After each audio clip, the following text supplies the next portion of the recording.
got galvanized pipe, you're going to have headaches. You're going to have phone calls probably in the next decade. Yeah, you put a mansion on the moon. Is that really worth anything? Because there's no people living there. First two properties that we brought up, the one for 690 and 750, and you put in the rehab. Well, there's this fancy, lovely thing you can do called refinance a property. I'd like to see a 7% cash on cash return. So what that means is it's cash flow positive. I put down a down payment and I get 7% of that on the year. Be the sophisticated person in an unsophisticated market. That's going to be your unfair advantage. Where someone passes away in the family, the building was in a trust, and then these kids get it and they're like, I don't know what to do with this. I've never had this kind of thing. Let's just kind of sell it. Or, where you can have an unfair advantage. You may see things that they don't. Hello, everyone. My name is Ben, and welcome to our exclusive podcast that I'm doing with Chris. He is a multifamily investor in Chicago, and I'm really excited for today's episode. I think, quite frankly, there's nothing right now on the internet for free close to the value that you guys are going to get in this episode. We're going to talk about how to analyze a multifamily property live. And when I say multifamily, I mean a small 2 to 4 unit property. We're not talking commercial,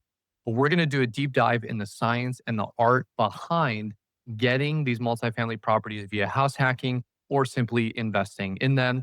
Chris is a really successful investor. He's done a lot of these deals and he has a really good angle on how you can spot the deals and find the right ones to make sure that you are profitable long term and getting closer to financial freedom. So, Chris, thank you for being here.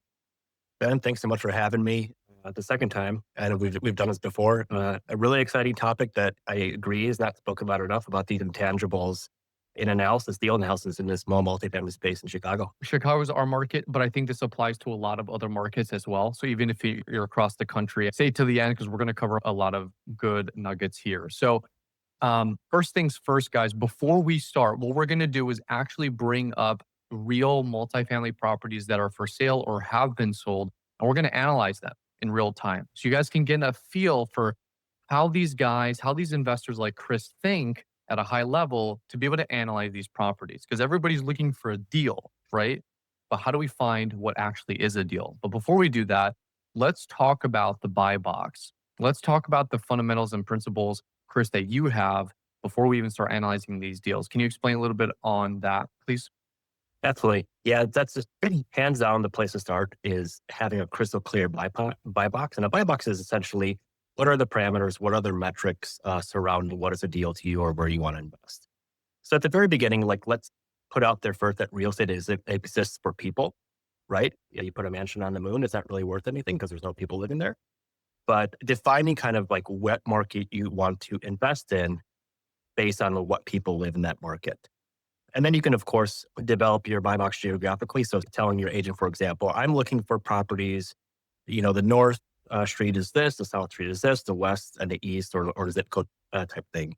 And then really getting to know that market in terms of what are the typical rents for typical properties, apartments. So if it's a 2-bed, 1-bath with washer and dryer and it's semi well done, meaning recently rehabbed within the last 10 years. So what is that going for and who's renting? So defining kind of the parameters, where it is geographically and what people are renting there. And then you get into the more specifics about the building itself. What are you looking for in the building itself? I'll share my buy box and I'll share the rationale why I have that. I'm looking for a property that has a value add component. And what I mean by that is I can invest money into typically like cosmetic rehab, things that are going to increase the rents. So that's going to add some cushion on the deal because I can purchase and acquire at a price, but then I'll have a pro forma or a anticipated increase in rents based on that cosmetic rehab. And you could do apples to apples, and we'll probably get into this a little later of like, what are things renting for that are not, doesn't have a washer and dryer, for example, in place or isn't recently rehabbed versus the property that is. The things that I absolutely look out for within the building itself. So we've hyper defined our market. We have a geographical location. We have kind of our tenant avatar. We have an idea of who lives there. The things that I look for within the building itself are the major capital expenditure things. So CapEx will be your things that are very fundamental to the building itself, but won't necessarily add value to it. So for example, electrical, plumbing, roof. If you tell your tenants, hey, I just put out a new roof, you're not going to really increase the rents with that. Obviously you don't want, leaking, hey, I'm going to sleep, landlord, and I have water dripping in my, those are things that absolutely have to be done and are part of that deal analysis that won't necessarily be value added in terms of raising rents. So things I look for specifically, I don't want any galvanized piping. This is just a personal thing, and it's not necessarily to be adopted, but I'll my reasoning. Galvanized piping is metal-based, I believe zinc-based. PVC piping plastic came out in the 70s. And the piping itself, galvanized piping has somewhere between like a 70s and 90-year lifespan. So if something's been there, there's galvanized piping in the building, likely that it was put in prior to the 70s because everything after the 70s was PVC. If that starts to leak, that's a really big job, right? And so it could be done in components, but if you were to do a whole entire building, redo the plumbing, everyone needs to be out, right? There's a holding cost that you can't live in a place where there's no plumbing available. It's a permitted rehab. It's a very high cost rehab, and you're not able to increase the rents whatsoever. So apples to apples, if you have a building that's like two buildings are renting for the same price, tenants don't care what's behind the plumbing as long as it's working properly. But you as the investor, if you buy a building and it's got galvanized pipe and it looks like it's like a decade or so left in its lifespan, you're going to have headaches. You're going to have phone calls probably in the next decade. And again, my strategy is small multifamily, buy and hold. I'm not buying and selling every kind of year kind of thing. I'm just acquiring essentially. But that's something that you need to think about and at least have within your buy box of like, I might have to redo this within 10 years. And then obvious things like foundation, other smaller capital expenditures, things like let's say a roof. If the roof was another layer of shingles, I'll just add that into the analysis. Hey, quick question for you. How much have you been enjoying these podcast episodes? I really hope that they're providing tremendous value. If you can do me a favor and subscribe if you haven't already, a lot of people that are watching aren't subscribed. So I really want to grow this thing and provide as much value as I can to people that are watching. And for anyone that's looking for financing as well, you can reach out to my team so that way we can make sure you get the help that you need. Let's get back to the episode. It won't be a deal breaker for me, but the foundation issues, seepage, things like that, things that are going to cost a lot of money, that are going to be disruptive to the tenants and that won't raise the value, those are within my buybacks. How do you find out all that information? So galvanized piping, the way the foundation is, like what do people do to find those details? Yeah, it's a really good question. A lot of times you can't find, I walked a property last week and it was advertised for it being a gut rehab. And when I hear gut rehab, I think everything's was taken down to the studs, all the mechanicals, the electric and plumbing were all taken care of. What we found when we walked that property was we did see some exposed galvanized pipe. And so that makes me think, well, what's behind the walls? Hey, quick question for you. How much have you been enjoying these podcast episodes? I really hope that they're providing tremendous value. If you can do me a favor and subscribe if you haven't already, a lot of people that are watching aren't subscribed. So I really want to grow this thing and provide as much value as I can to people that are watching. And for anyone that's looking for financing as well, you can reach out to my team so that way we can make sure you get the help that you need. Let's get back to the episode. And when we spoke to the listing agent, he said, well, they did do the gut rehab and only the plumbing that was really necessary to be done. So there was parts where there was plumbing taken out, but the whole entire drainage of the piping wasn't completed. So if I see galvanized pipe exposed, I start to think, well, what's behind the walls? And if someone's advertising a gut rehab, if I see this kind of shortcut that was taken, what other kind of shortcuts might there be? On inspection, so let's say you get under contract, Ben. On inspection, your inspector is not scoping like all the pipes within the building. They're going to tell you what's exposed there. So a lot of times it's seeing if a gut rehab was done, like the permitting of it. You can look this stuff up. And then just really the age of it. I was born in 1987 and I used to have this kind of like silly buy box of like, I want the building to be younger than me. If it's built after like the mid 70s and you see PVC piping, it's PVC piping. Galvanized pipe is something that was done decades ago. But let's be honest, some of these great deals are buildings that are 100 years old. I have a four flat that's like 120 years old. I think it was built right around like the change of a century in like 1900, but it had a full gut rehab in 88. So that then changes. Okay, not younger than me. I wasn't born in 1900, but more or less the plumbing, the CapEx things were done in 1988. So I guess it is younger than me by a year, but that kind of things are important to me in terms of the buy box. So start with location, right? Those are three most important things. People are centered of that. And then the building itself. So if I have my location and I'm kind of looking at buildings that are either 3 flats or 4 flats, then the capital expenditure things. On the analytics, like what am I expecting? I'd like to see a 7% cash on cash return. So what that means is it's cash flow positive. I put down a down payment and I get 7% of that on the year. So if I were to tell you that I put $100,000 down payment, and we'll see how fast I can do this now. $100,000, I want to see $7,000 of cash flow across the whole 12 months of the year. Does that make sense? Yeah, I'm with you. Yeah. So all of the down payments I've put down have been 25%. So I think it gets a little more creative when you have great loan products like the ones you offer with FHA. I've never done FHA myself, but it's always been investor loans with Yeah. 25% down. So to just everything in a couple sentences, I'm looking for a building with not much capital expenditure in a particular market. My market's Tri-Tier Italy. And the people around that are the students going to UIC and the Illinois Medical District. So that's kind of like again, like it's people centric. I'm looking for a 7% cash on cash return with a value add component so that I can increase that return either in year one or even down the road. So the steps are, okay, pick an area. Where do we want to be, right? That you want to invest in or owner occupy. Then you're saying pick an avatar for your tenants and pick sort of like a niche of what your tenants are going to look like, what's going to be important to them, right? Whether it be students from UIC or from the medical district, or whether it be doctors or traveling nurses or established professionals that work downtown, right? The next thing is you said establish a buy box. So have an idea of what type of multifamily property fits in the box that you're going to buy. Am I doing okay so far? Yeah, pretty much. There's a lot more like Okay. kind of small. Like I'm Oh, going to value a brick building more than like a vinyl building. Kind of cover some of yeah. on my end, some of those non-negotiables, like galvanized pipes, a non-negotiable for me. The foundation's messed up. That's a non-negotiable. But essentially, if something requires a massive CapEx, so let's say I do acquire a building that has galvanized pipe. In my head, I'm going to say, I need like 100 grand off if I'm going to redo this whole thing. The problem is, Ben, Mhm. you're going to sound like a lunatic going to the seller and saying, hey, give me 100 grand off this deal because it's got galvanized pipe. And they'll come back and say, well, the piping is working fine.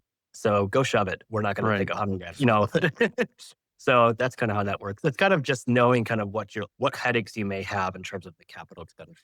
Plumbing's a big one. Like you said, ideally, if you could find a property that has the value add potentials, you send me your notes privately. But like when your properties become self manageable, or they kind of can be on autopilot if the properties themselves are in a good condition, where you've rehabbed every single unit and you have it up to code, so to speak, or whatever that might mean, that allows you to be a little bit more hands off, right? 100%. When you're doing property management, you're managing two things. You're managing the physical structure, the building, and you're managing the people. Typically, if the people are reaching out to you, it's related to the building. So, Mr. Landlord, I have like water dripping on my head because like the roof seems to be off. So, if you do the value add component, if you acquire something that has the capital expenditure of the big stuff like taken care of, the bones of the building, sometimes you hear people call like the veins and arteries or the plumbing, all these kind of big important things that cost a lot of money. If that's all fine, and then you do the value add things, and we can talk about kind of what are the components of a value add, but things like redoing a kitchen, redoing a bathroom, new appliances kind of things. If all the building things are taken care of, if that's all managed properly, well, then it's just communication and then expectations and transparency. And typically, when you do a value add and you do it right, things aren't going to break within a 5 year period. If you have like water boilers, checks, so heater and air conditioning, the kitchen appliances, those are the things that you'll hear about. Like, hey, this is not working properly. But if all those are relatively new and early on within their lifespan, you're not going to really expect a call. It's going to be just communication and making sure things are maintained properly. That's a great point.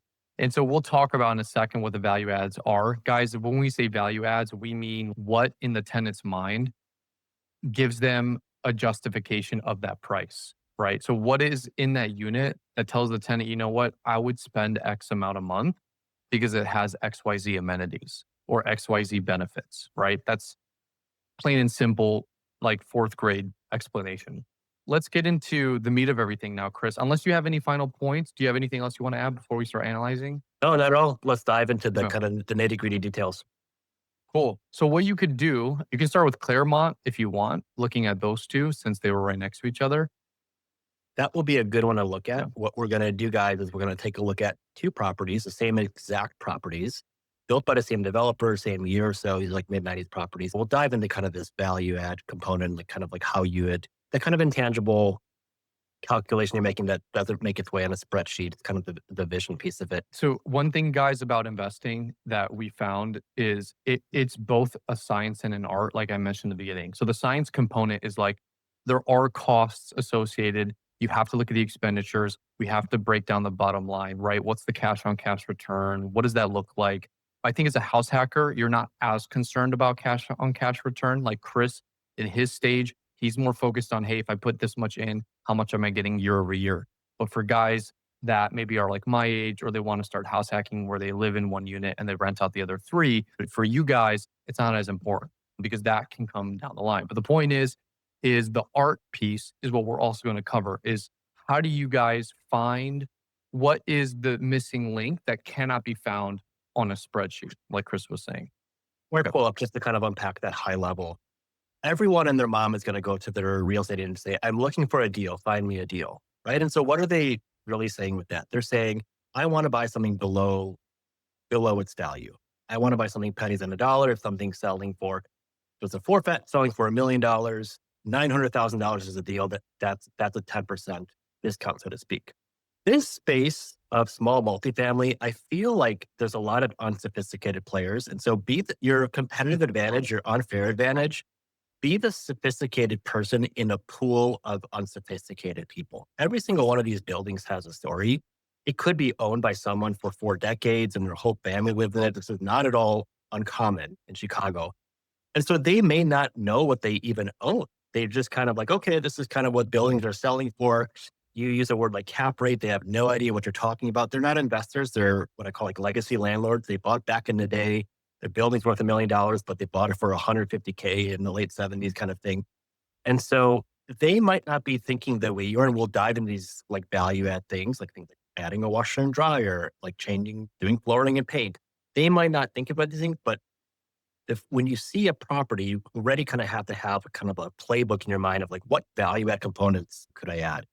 Let's Yeah. kind of pull up two properties. I think this is a good example because it isolates. We talked about buy box. And so this is going to isolate the location, the actual building itself. It's literally the same exact building, same developer, built in the mid 90s. The taxes will be more or less the same. The insurance will be more or less the same. We're strictly controlling the variable of like value add and it's going to be specific to kitchens and baths. This is kind of what I mean by deal. So this is the first property. This is in a neighborhood of Tri-Taylor. So we're on Claremont Avenue, just south of 290. This is a 3 flat, meaning there's 3 apartments. All apartments are 3 beds, 2 baths with washer and dryer. So it's brick. I know it's built in the 90s. So I already know that it's got PVC there. So things that I'm going to be like thinking about, like what's that? So CapEx, like what's that roof look like? The mechanical should be fine. Like electric should be fine. Plumbing is going to be okay. This is going to be a property that's going to be great for value add. I'm not going to be thinking so much about the capital expenditure things because it's a relatively new building. Something built in the mid 90s. It's far from new construction, but it's definitely a lot further from something built in 1900. So I know that the insides are going to look okay. And I can see the exterior, the brick and the tuck pointing looks good. So now I'm really kind of interested, Ben, like what's going on inside this unit. We can see within these units itself, there's stainless steel appliances, looks like kind of a granite countertop.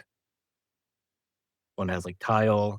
Okay. So I think I see carpet there, right? So initial value add I can think of is like, well, flooring is going to be vinyl or laminate flooring is going to be preferred over carpet. That is a theme that I think all landlords are seeing. If there's carpet, they're going to prefer flooring. This one looks like it has hardwood floor.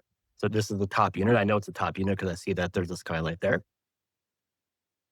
Likewise, nice looking cabinet, stainless steel appliances. This tells me that this was redone sometime after the mid 90s, and we'll definitely see that in the other property. Flooring as well. Style wise, too, you can tell. Sometimes by the style, you can tell when it was done.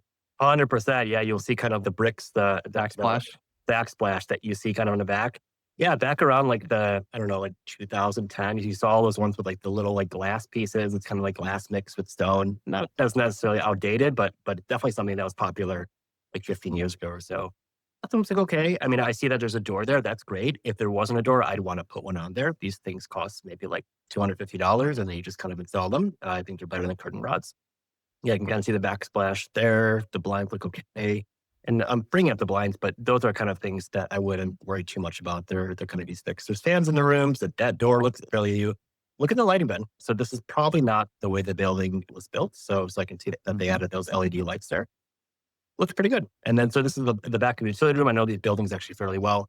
There's a good of like 50 of them in Tri-Taylor. This is the back. The washer and dryer looks relatively new. The HVAC. So you see this online, And then you tell your agent, hey, I want to go walk this. What do you do when you walk this property? The first thing I'm going to do, I'm going to look and see what year this is from and what year this Mm, is from. What's the boiler? How many years is it there? Typically, those can last like a decade or so. They sell some with like 7-year warranties, 9-year warranties, etc. And then the HVAC itself. I like that this has central heating and air conditioning. That's again one of the things in my buy box. I want to see that. Doing ductwork, for example, is a massive capital expenditure thing. You have to have someone in there. Replacing the furnace, there's a consideration, but I'm really curious about like what years is in. If it's 25 years old, I might be thinking, well, I need to kind of have, $5,000-6,000 ready to go in case I need to replace that. So that's the first property. And so this property itself, then now let's talk numbers and like get a deal. This property sold in late 2020 for $750,000. And so we're just going to keep numbers nominal. Obviously, that this building likely has appreciated since late 2020, but let's for purposes of analytics, let's just keep the numbers for what they are. Let's say this building's sale for $750,000. Same exact building, same exact street. This one sold for $690,000. So we're not quite at a 10% discount, but there's a delta of $60,000 between these two buildings. So let's see if we can find that value of the $60,000. Again, I'm looking at the outside. The CapEx is going to be good. The tuck pointing and brick look just fine. Let's actually look at the kitchens. Okay, so this one, I can see that I don't have stainless steel appliances. I can see that the countertop is not a stone. It's not a granite or quartz. It looks like it's like a laminate. So it's kind of wood with kind of a laminate plastic on top. The sink and the faucet don't look as nice. That dishwasher definitely looks like it's from the 90s. It has some tile. This might be the first floor. And oftentimes you see tile or vinyl on the first floor. Older looking lighting as well. Okay, so I see that there's carpet there. I'm gonna think about getting rid of that. No shower door, so I gotta think about that as well. And I can see that the vanity there is not as nice. It doesn't have like a stone top. Carpet as well, right? So we're dealing with the same exact floor plan, same exact building. It's apples to apples in all its aspects except for the value add component. And we'll dive into like the bullet points of what that value add is. So between these two properties, one sold for $60,000 less. So the question that I have, Ben, is what do I want to do? The question that I would have for myself and I would think about if both these deals were on the market and my agent says to me, hey, let's go see these two. One's ready to sell for 750, one's ready to sell for 690. Well, there's $60,000 difference. Can I make this building, the second one we're looking at, like the first one for under $60,000? I think I can, right? So I can get the flooring in. These cabinets themselves, and again, I know these buildings pretty well. These are solid wood cabinets. So I might not need to get rid of them. I might just need to paint them, right? And put some hardware on them, right? Hardware on cabinets makes it look really sharp and nice. And that's a low cost item. Painting the cabinets themselves, I don't have to worry so much about the labor in terms of getting rid of cabinets and buying new cabinets and having someone install those. Appliances, a set of appliances, I might think about kind of a entry level stainless steel kit. You'll probably find that for between like $1,500 and $2,000. So when I say a kit, the four things: a microwave that goes over the stove, the stove itself, dishwasher, and a refrigerator. So those four appliances that come. Flooring, and then putting on a new countertop. Very important that as you think about value add, you have some idea of what the costs are going to be for all those things. So redoing a bathroom, if I look at this bathroom, I might say, Ben, well, I want to have nicer tiles, both on the floor and back. I want to put a shower door and I want to put a new vanity. Thinking about what materials are involved there. So the cost of all those things, and you can easily go to homedepot.com and just kind of have a ballpark number. And then having a ballpark number of what it would cost for a contractor to do that work. Some of these things you can do yourself. Things like painting, you can easily do yourself. Are there harder skill sets like laying tiles and floor you'll have to hire out unless you have those skill sets? But really dividing out like what the labor costs are going to be and what the material costs are going to be. And so Yep. This is why it 60,000. helps with a contractor. I like to go to these properties with my dad's a contractor, so him being there helps, or an inspector. It helps to give you an estimate. Hey, while you're there, like how much do you think it'll be for this kitchen, for this backsplash, for these cabinets, for this XYZ project? So yeah, good point. That's a very good idea. If you're not able to walk it with the contractor yourself, you can share photos and just kind of get quotes. Typical people who are redoing kitchens and baths, they're doing this day in, day out. They wake up in the morning, they go take care of a bathroom, and then they're like in another bathroom 3 days later. They're just cranking these out. So kind of getting cost here. So let's just kind of make this like apples to apples. Let's say, why do what I think that this second property is a better deal? You have $60,000 of a discount per se, but it's not really apples to apples because it's not as nice as the other one. If I spent Ben $20,000 per unit, so now it's kind of apples to apples in terms of price. Well, maybe not as much because you're leveraging like through a lender for the first building. You need to have $60,000 available to do the rehab, unless you get like a rehab loan. What would be the benefits of buying something for 690, putting $60,000 in? So you're kind of 750, 750. Well, there's two things. One, your value add brand new stuff, right? So this first one here, it's got like stainless steel appliances, but maybe these are like 7, 8 years old and maybe one of them break, right? And so you'll have brand new things when you do the value add yourself. You'll get to know your building really well as well when you're doing rehabs. And then two, you have all the expenses that you can use on your taxes. I'm not advocating for having the tax tail to wag the dog kind of thing, but that's going to be a huge benefit. I'm going to have brand new things and I'm going to have all those expenses that I can use to file my taxes because we make money not only from our cash flow. I mentioned 7% cash and cash return. That's solely looking at cash flow, but I'm looking at three other things. I'm looking at the appreciation that I can get, and some of that can be forced appreciation. So I'm doing this value add, right? I'm doing this value add to increase the rents, but I'm also increasing equity in the property. I'm forcing the appreciation of the building. I'm making it a better building. If I were to flip it, I sell it for more than 690, right? And so the tax benefits, the appreciation, and then the principal pay down. Those are the three other ways that we're making money outside of cash flow itself. But you might be able to do less than $60,000, but just to kind of keep the analytics simple, if I were to look between these two buildings, that everything's isolated in terms of location and the CapEx, all the building itself, doing a value add, even if I get to that same number, if I put $60,000 into it and so 750 and 750, I actually have newer things, right? So they're going to be easier to manage moving forward. Things are going to break at a later stage.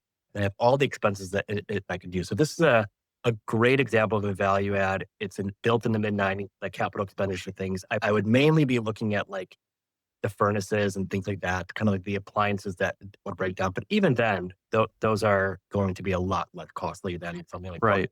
So it's kind of like take your pick. Would you rather move into the $750,000 building now, but then risk having issues down the line, things breaking, and then maybe you can't get enough return monthly, like there's no forced appreciation there? Or you could do a lot more work up front, but then long term, it'll be smoother sailing. You have the forced appreciation and you have a reason to have higher rents, right? That's kind of what I'm getting at. Because a lot of people, Chris, are going to be like, this is too much work. Like, I don't want to do this. I just want to buy a building. Like, I don't want to have to sit here and renovate everything. Yeah, it's a broad stroke. There's going to be a greater return on a building that has more hair on it. When I say more hair on it, there's just more sweat equity. There's more things you need to do. What we call turnkey properties, so properties that are ready to go. For example, a new construction that's like built to rent. Yeah, those are great to have. It's probably going to rent for a good price. You're probably not going to have things breaking down because it's a new building, but you're not going to get as much of a return there. And so that's probably going to be like something where you're going to have a sophisticated seller, right? Selling it to you. They know what it's worth versus kind of these value add properties where the value's not there, but you can create that value and you get a higher return from that. But it's putting in more work. But there's going to be a relationship between the amount of work you put in and the return that you can get on it. Yeah, I love that. So yeah, that's a kind of a good example of like value add things. We can look at other properties as well, or I can talk through perhaps. Let's talk about what I look for when I walk a property. Having an idea within your buy box of what apartments, like a 1,000 square foot apartment, 2 bed, 1 bath, with no washer dryer versus one that does have a washer dryer. Knowing kind of like what the rents are there between those two, I would prefer seeing a building without the washer and dryer because I can get a discount or that can be that kind of like deal that I can get by putting that washer and dryer in. Know more or less the cost of doing that, and then just know the logistics of how a washer dryer works. You need plumbing going to it, right? So when I walk a property, I'm not going to be looking then like the blind, for example. I can switch out the blinds. It's not going to be a high cost thing. But if there's a place that doesn't have a washer and dryer, my first question is going to be, can I add a washer and dryer and where can I do that? Right. So I can gather that from the photos and I'll keep my mouth shut when I walk in. I'm really looking at the value add components. What can I do here? Okay. And looks like there's a wall between the bathroom and this open space here. I know there's plumbing there because there's a sink there, right? So on the other side of this wall, there's an access, there's supply, right? There's copper piping, like supplying water, and PVC piping taking away water. Can I put a washer and dryer here? And washer and dryers, I mean, they make ones that are compact, kind of like the size of a dishwasher. I've seen people put them in bathrooms. I've seen people put them in kitchens, like under the kitchen cabinets. And so that's going to be a value add thing that the quote unquote unsophisticated seller did not do that I can add in there. One of the ways that we value real estate, especially once you get into like the more sophisticated, like bigger deals, we value real estate based on multiples of rents. And so there's two ways to do it. There's gross rent multiples, right? So that's just the revenue. How much money am I getting per year? And then let's multiply that by 11 because that's what this particular neighborhood's going for. And that's how much that building costs. And the appraiser might look at it the same way. And then there's a cap rate, which is that they're taking the net operating income. And so one of the ways that you can increase the value of a property is just by increasing net operating income or increasing the rents, right? And so the net operating income is just a function of the revenue over the expenses. And so you can play with the expenses or you can play with the revenue slash rents kind of thing. Sometimes you see value at opportunities that are just straight operational. Someone is renting out an apartment. Maybe they don't want to deal with the management of it and they're just kind of re-signing and leases and not increasing the rents. And so just right off the bat, you see that rents are low, right? Like someone's renting out an apartment, it says on the MLS, it says that it's like, yeah, they're getting 1,500 for a 2-bed, 1-bath. But I know this market so well. It's my buy box. I've analyzed it so many times. I know that it's 1,700. So right off the bat, operationally, we can increase by $200. It might take a little time to stabilize things because you don't want to be the big bad landlord who just acquired and say, damn apartment, I'm going to increase the rent $200. But that's something to think about. There's operational costs, like operational efficiencies. Yeah, I can raise rents just based on how it is. And I can force it also to the rehab side, the value add side. I think that's really, really good. So, like valuing real estate, looking at NOI, understanding the price point.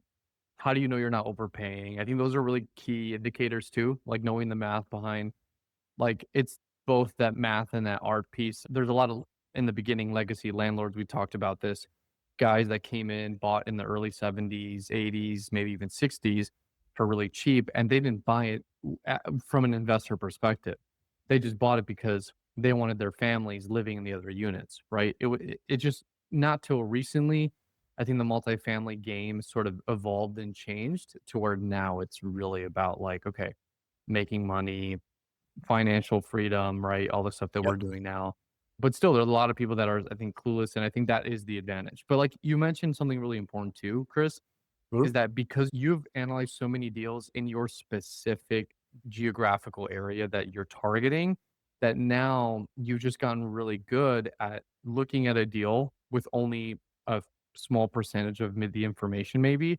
And you Mhm. can, off the bat, you know exactly what the results could be or what it should be because you've already done this so many times, right? Abs- Absolutely. Just like how in mortgage lending, I can talk to people now, and based off of the first few seconds of the conversation, I can tell already. Like people now can tell me how much money they make, and I can tell you how much your purchasing power is just off of your income and off the top of my head because I've done this so many times, like the same income. Yeah, I think people should be analyzing as much like every single property that comes within their buy box, they should do analysis because that's you're training that muscle. And so you develop these avatars. And so it becomes a second nature thing. When you see like a brick 4 flat built in the 90s in this neighborhood for this price, you know it's a deal. And so you're walking in there and saying, like, here are my non-negotiables. Here's the thing I need to walk away from. I need to make sure that the plumbing is okay, that the foundation's good. And of course, if you get under contract, you have the ability to do an inspection and kind of walk away at that point. The more analysis you do, the more it becomes second nature, and the quicker you are going to be in taking action. You're going to have less hesitation. You're not going to have this analysis paralysis because you've done it 100 times.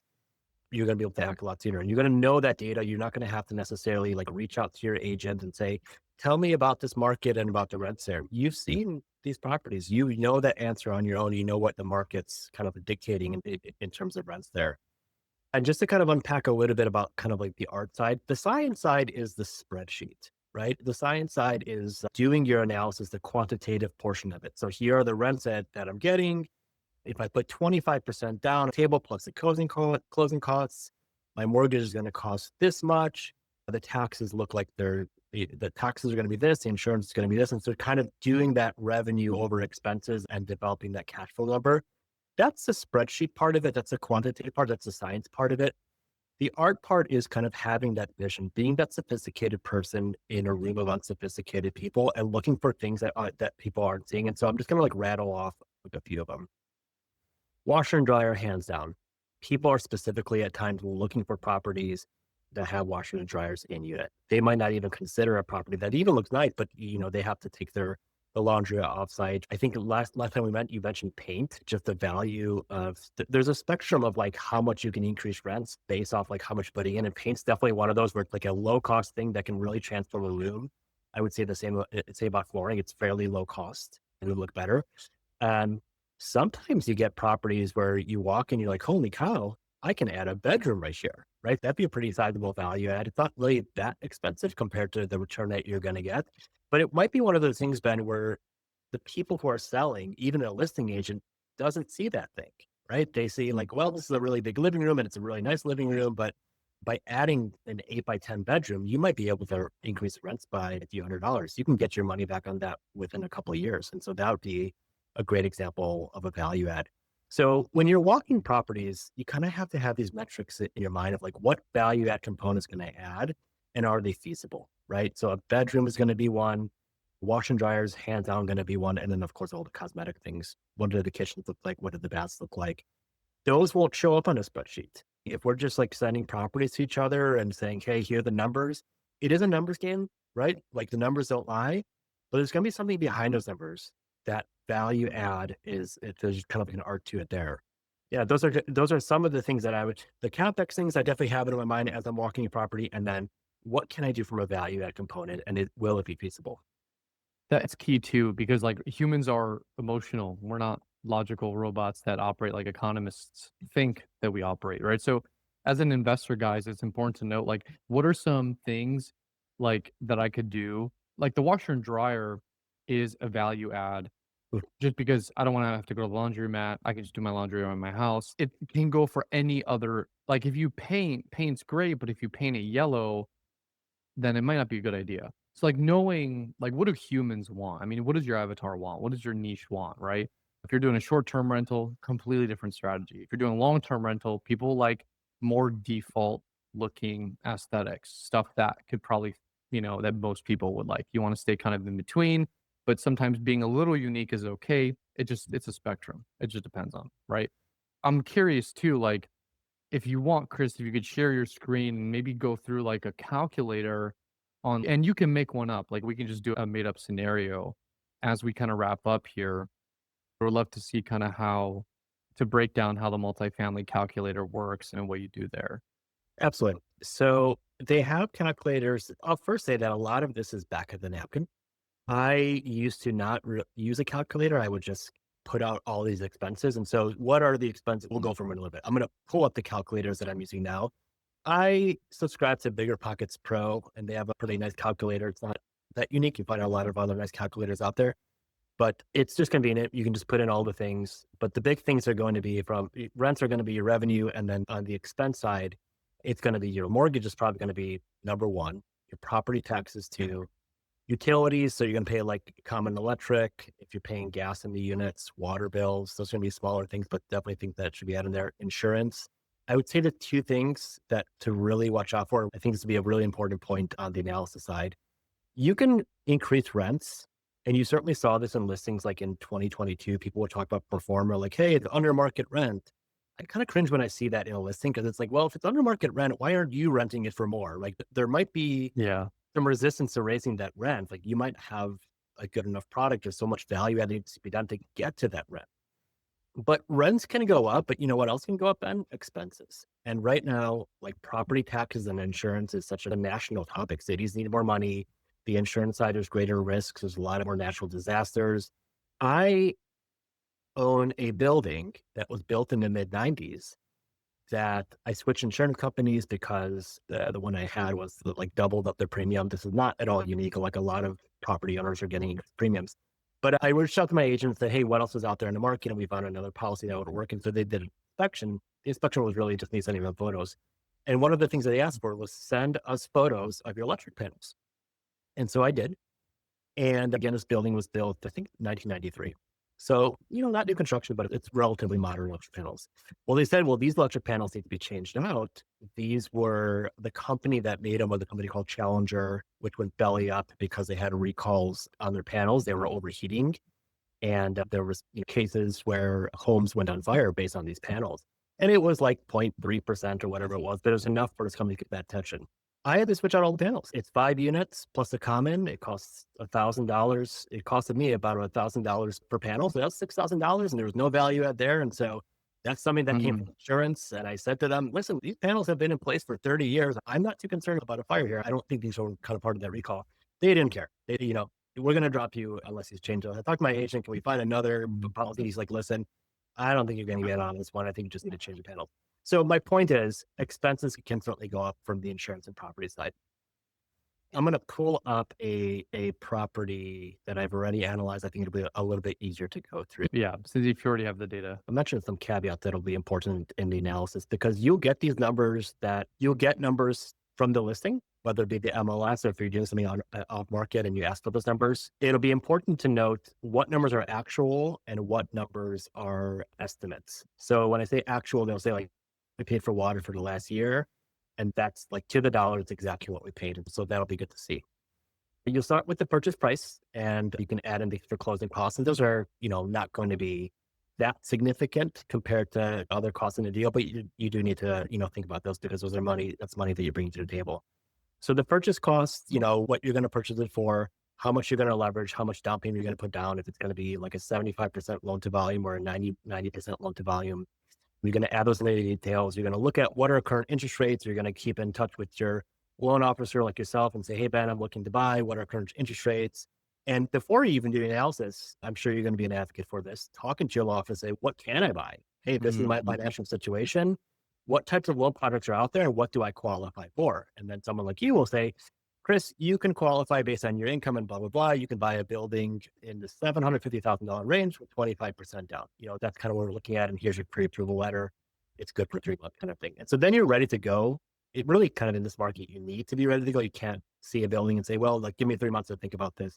No, they're going to want to see kind of proof of funding early on. So engage with your loan officer with the analytics process or even before.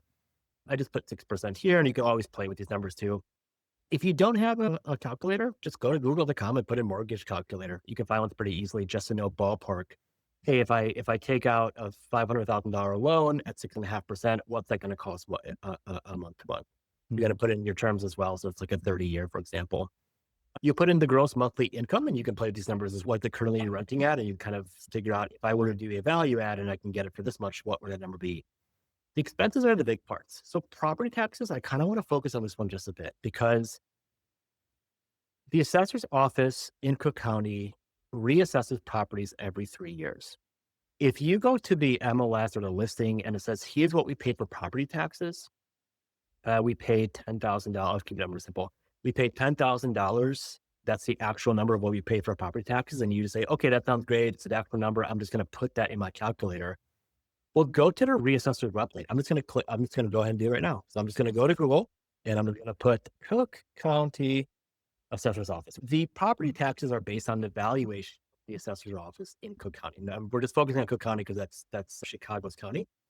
This is all public information. I can pull up and see what was this property assessed at. We just had Chicago reassessment done just like 6 months ago or so.